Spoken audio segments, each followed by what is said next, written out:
नमस्कार दोस्तों, स्वागत है आपका अपने YouTube channel wifi study Manish sir में।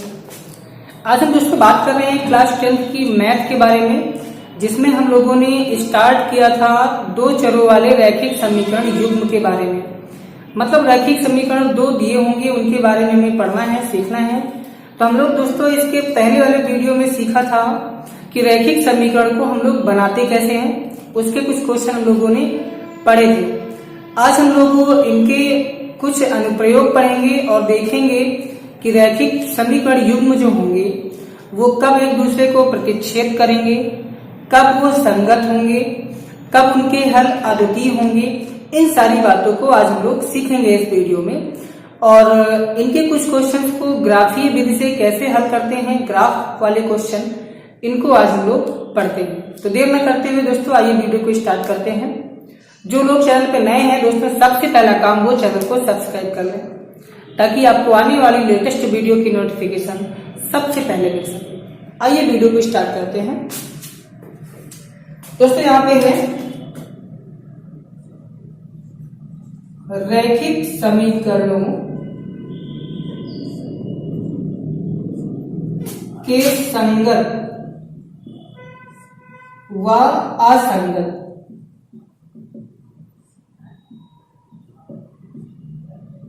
युग्म, इसको हम लोग दोस्तों सीखते हैं। तो यहाँ पे दोस्तों ध्यान देना, तीन ही पॉइंट आपको ध्यान देना है। यदि रैखिक समीकरण a1x plus b1y plus c1 equal to 0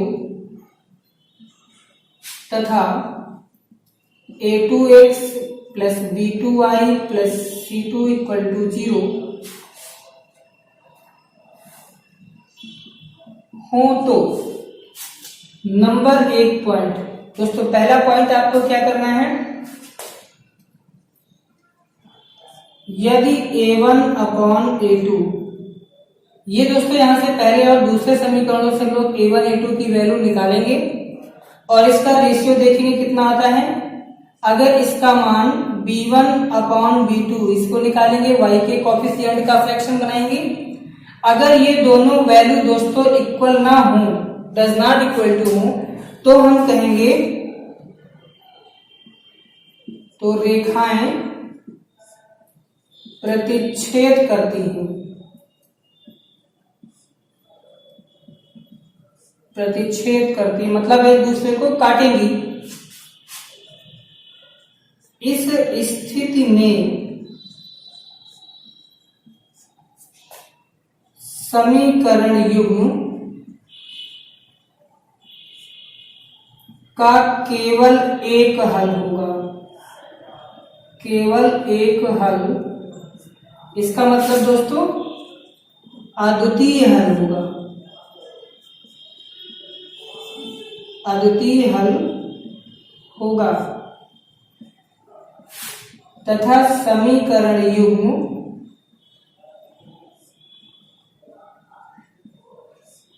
संगत होगा। ये दोस्तों याद रखना है, क्या क्या होगा, अद्वितीय हल होगा, केवल एक हल होगा, रेखाएं प्रतिच्छेद करेंगी। इन पॉइंट को आपको याद रखना है कि जब ये कंडीशन आएगी तो इसमें क्या क्या चीजें आएंगी, उनको ध्यान देना है। नंबर 2 पे आते हैं दोस्तों, दूसरी कंडीशन क्या है, यदि a1 अपॉन a2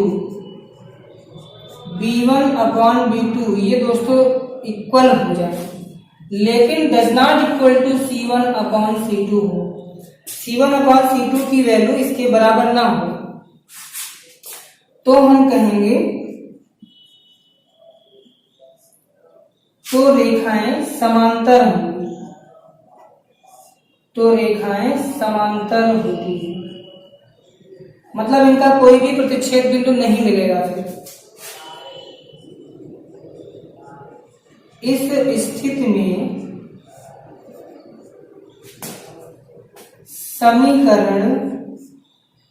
समीकरणों का कोई हल नहीं होता। इसको ध्यान देना, ऐसी स्थिति में समीकरण का कोई हल नहीं होगा, अतः समीकरण युग्म जो होगा दोस्तों वो असंगत होगा।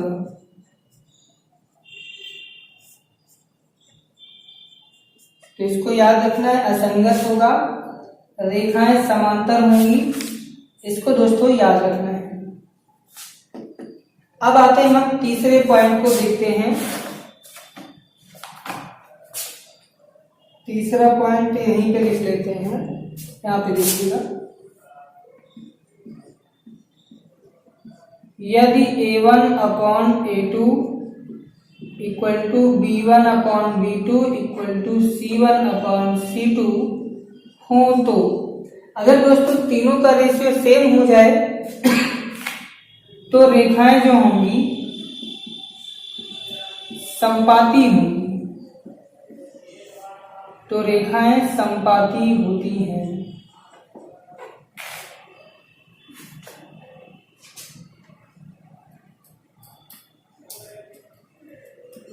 और समीकरण युग्मों के अनेक हल होंगे, अनेक हल होते हैं।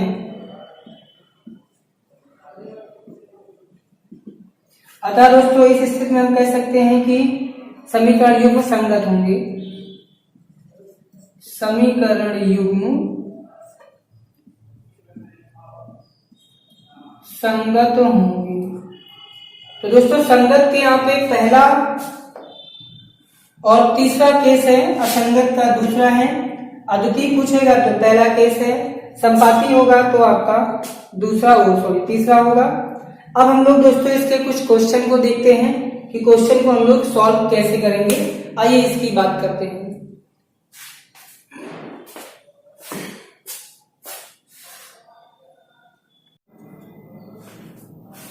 दोस्तों देखिएगा, इसका पहला क्वेश्चन क्या है, एक्सरसाइज 3.2 है और इसका पहला क्वेश्चन देखिएगा, बोला गया है कि कक्षा 10 के 10 विद्यार्थियों ने एक गणित की पहेली प्रतियोगिता में भाग लिया।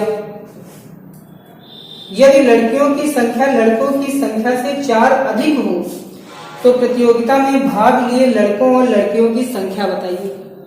तो दोस्तों ऐसे क्वेश्चन में हम लोग क्या करते हैं, सबसे पहले माना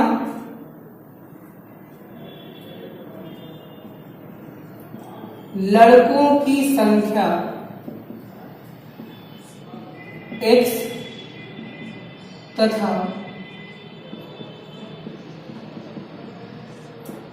लड़कियों की संख्या y हो तो प्रश्नानुसार देख लीजिए क्या बोला गया है। बोला गया है कि 10 विद्यार्थियों ने गणित की पहेली प्रतियोगिता में भाग लिया, मतलब 10 विद्यार्थी मतलब x और y, लड़की और लड़कियों दोनों को मिला के 10 लोग हैं।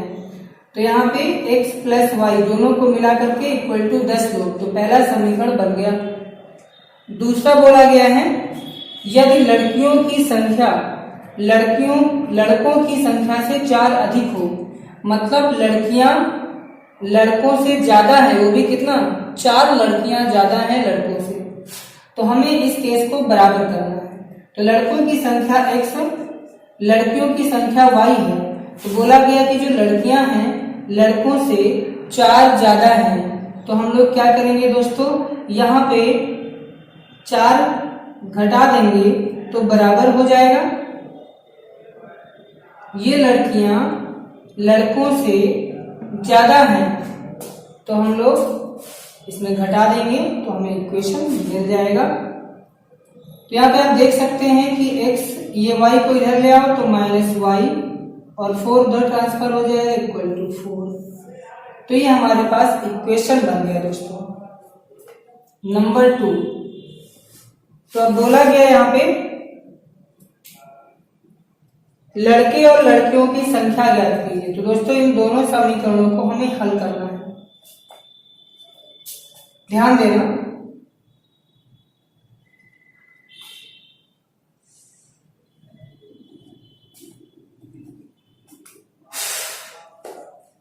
तो समीकरण 1 व 2 से इन दोनों समीकरणों को दोस्तों जोड़ लेंगे तो plus y minus y cancel हो जाएगा, x प्लस एक्स हो जाएगा 2x, 10 प्लस 4 हो जाएगा 14 14, तो x इक्वल टू दोस्तों ये 2 से डिवाइड हो जाएगा तो 7 लड़के हो गए। अब x की वैल्यू दोस्तों किसी में आप रख दीजिए। हम मान लीजिए x की वैल्यू यहाँ पे रखते हैं समीकरण 1 में, तो 7 प्लस वाई इक्वल टू 10 के इधर घट जाएगा, 10 माइनस 7 इक्वल टू 3। तो एक दोस्तों 7 आया, एक आया है हमारे पास 3, तो 4 ज्यादा है x वाले, x हमारे पास क्या है, लड़के हैं। एक सेकंड दोस्तों, इसमें लड़कियों की संख्या बोली गई है, लड़कों की संख्या से 4 अधिक है, लड़कियां ज्यादा हैं, तो हमें दोस्तों लड़कों की संख्या को ये y मानना है, लड़कियों की संख्या को x। हाँ तो दोस्तों ठीक हो गया, लड़कों की संख्या लड़कियों की संख्या, इसमें 4 घटा देंगे तो इक्वल हो जाएगा। तो ये दोस्तों हो गए हमारे पास लड़कियां हो गई और ये हो गए लड़के। तो लड़कियां 7 हैं, लड़के 3 हैं। क्वेश्चन नंबर 2 की बात करते हैं। क्वेश्चन नंबर 2 में क्या बोला गया है, 5 पेंसिल तथा 7 कलमों का मूल्य 50 रुपए है। तो माना पेंसिल का मूल्य x रुपए तथा कलम का मूल्य y रुपए है। इसलिए बोला गया दोस्तों 5 पेंसिल, तो पेंसिल का मूल्य x है तो 5 पेंसिल का x 5x हो गया, प्लस 7 कलम तो 7x 7y हो गया। दोनों को मिला के दोस्तों खरीदा गया है 50 रुपए में, तो एक समीकरण ये बन गया। जबकि 7 पेंसिल और 5 कलमों का मूल्य 46 है दोस्तों, 7 पेंसिल और 5 कलम का मूल्य 46 रुपए है। तो एक पेंसिल का मूल्य तथा एक कलम का मूल्य निकालना है।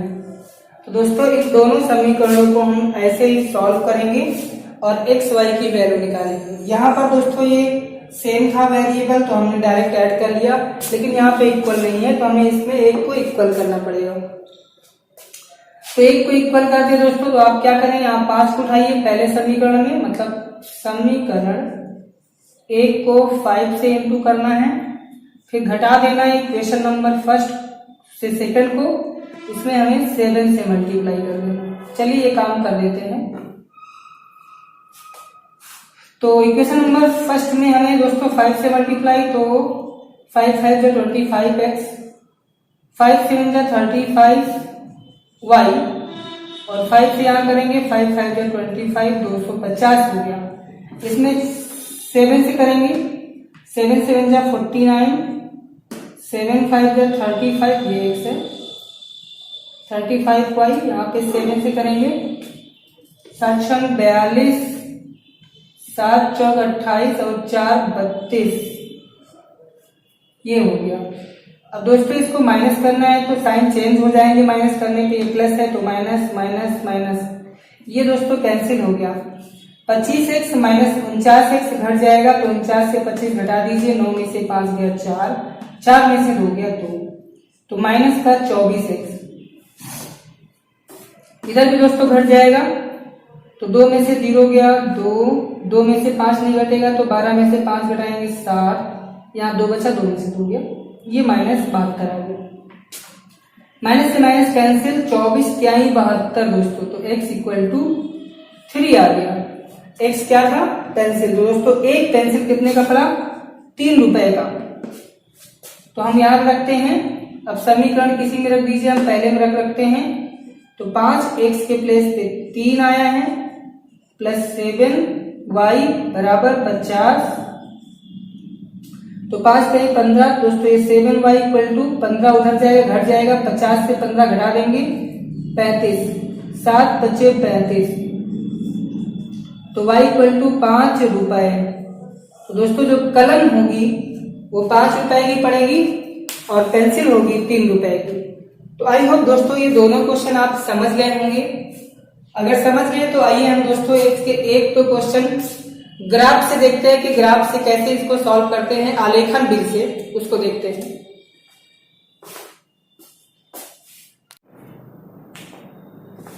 तो देखिएगा दोस्तों, आज का जो ग्राफ वाला क्वेश्चन है, बोला गया है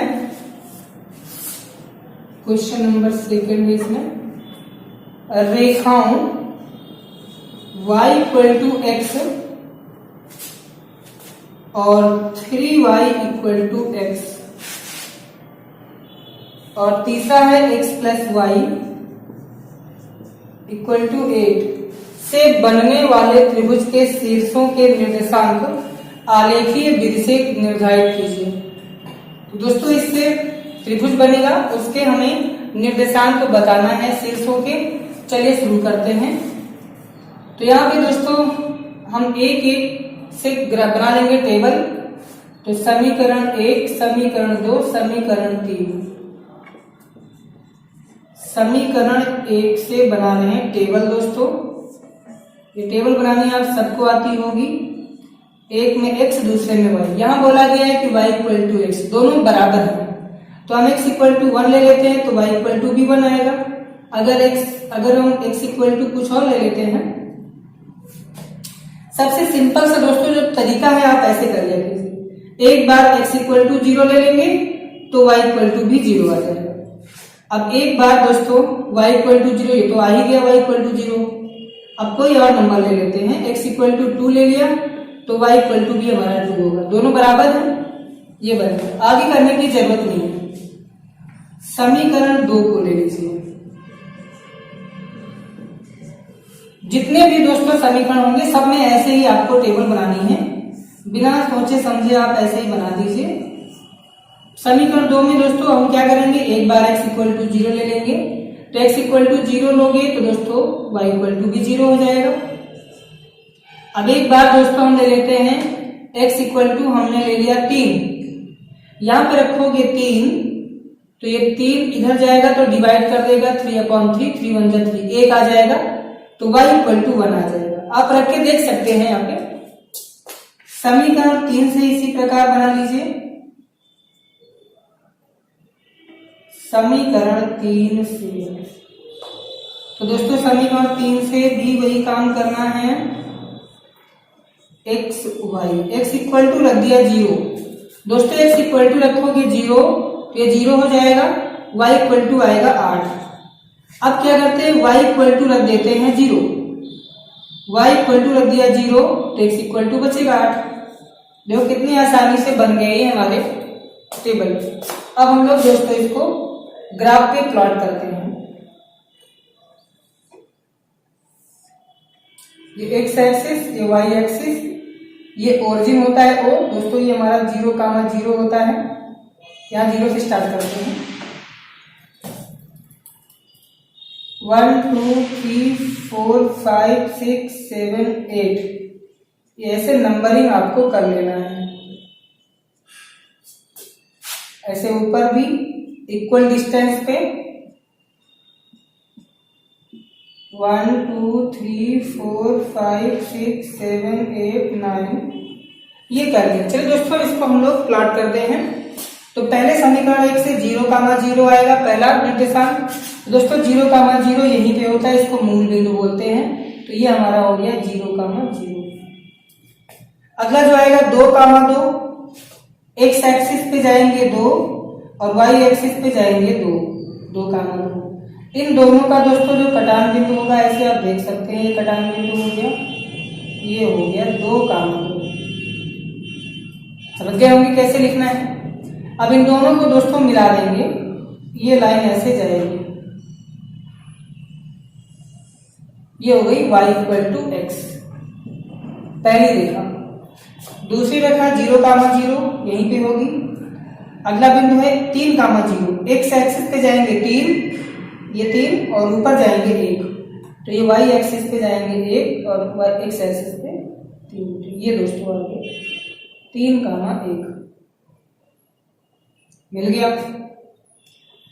इनको मिलाना है दोस्तों, ये भी जा रहा है मूल बिंदु से, ये इस प्रकार। ये हमारे पास है 3y = x। और जो लास्ट इक्वेशन है 0,8, एक्स एक्सिस पे 0, इधर 0 जाएंगे, ऊपर जाएंगे y एक्सिस पे 8, तो ऊपर जाएंगे 8। दोस्तों यहीं पे रुक जाएंगे क्योंकि उधर तो जाना ही नहीं y एक्सिस पे। ये 0,8 हो गया। और दूसरा है 8,0, एक्स एक्सिस पे जाना है 8 और y एक्सिस पे जाना है 0, तो यहीं पे रुक जाएंगे। ये हो गया दोस्तों 8,0। इनको मिला देंगे,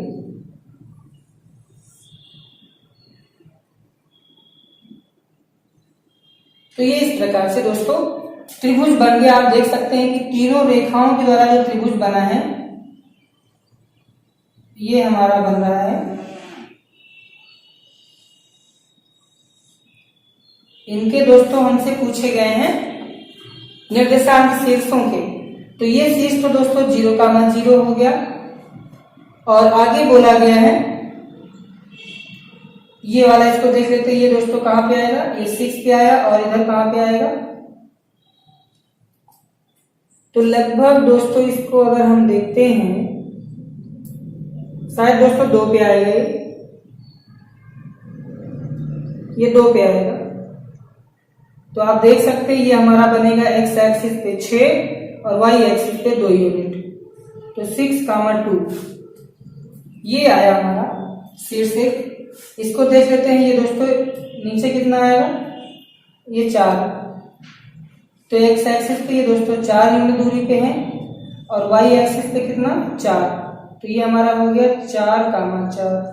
तो शीर्ष दोस्तों हमारा मिल गया, एक ये, दूसरा ये और तीसरा 0,0। ये हमारे शीर्ष हो गए।